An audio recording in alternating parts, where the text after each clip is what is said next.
एक गांव में शीला नाम की लड़की रहती थी। शीला बहुत चुलबुली और मजाकिया थी। उसके गांव में शादी की बात चल रही थी और उसके माता पिता उसके लिए दूल्हा ढूंढ रहे थे। शीला को शादी से डर लगता था क्योंकि वह सोचती थी कि शादी के बाद उसकी आजादी खत्म हो जाएगी। एक दिन उसके पिताजी एक लड़के के साथ आए। लड़का देखने में ठीक ठाक था और उसका नाम रमेश था।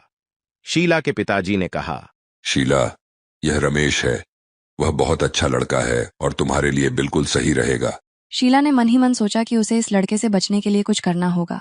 उसने रमेश से पूछा, क्या आप खाना बना सकते हैं? रमेश ने कहा, हाँ, मैं खाना बना सकता हूँ। शीला ने सोचा कि यह लड़का तो मुश्किल में फंसने वाला नहीं है। फिर उसने दूसरा सवाल किया, क्या आप घर का काम कर सकते हैं?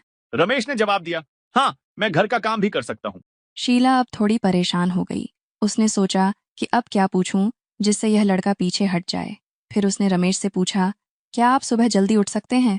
रमेश ने आत्मविश्वास से कहा, हाँ, मैं सुबह जल्दी उठ सकता हूँ।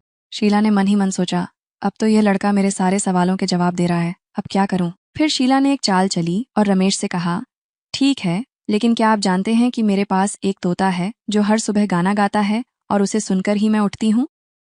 रमेश ने थोड़ा हिचकते हुए कहा, नहीं, मुझे तोते के गाने का शौक नहीं है। शीला ने हंसते हुए कहा, तो फिर आप मेरी शादी के लिए सही नहीं हैं, क्योंकि मेरे तोते के बिना मेरी सुबह अधूरी है।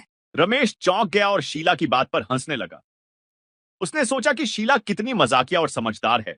आखिरकार रमेश को शीला की समझदारी और हंसी खुशी का स्वभाव पसंद आया और उसने शीला से शादी करने का फैसला कर लिया। इस तरह शीला की मजाकिया बातें और उसका तोता उसे शादी से नहीं बचा सके।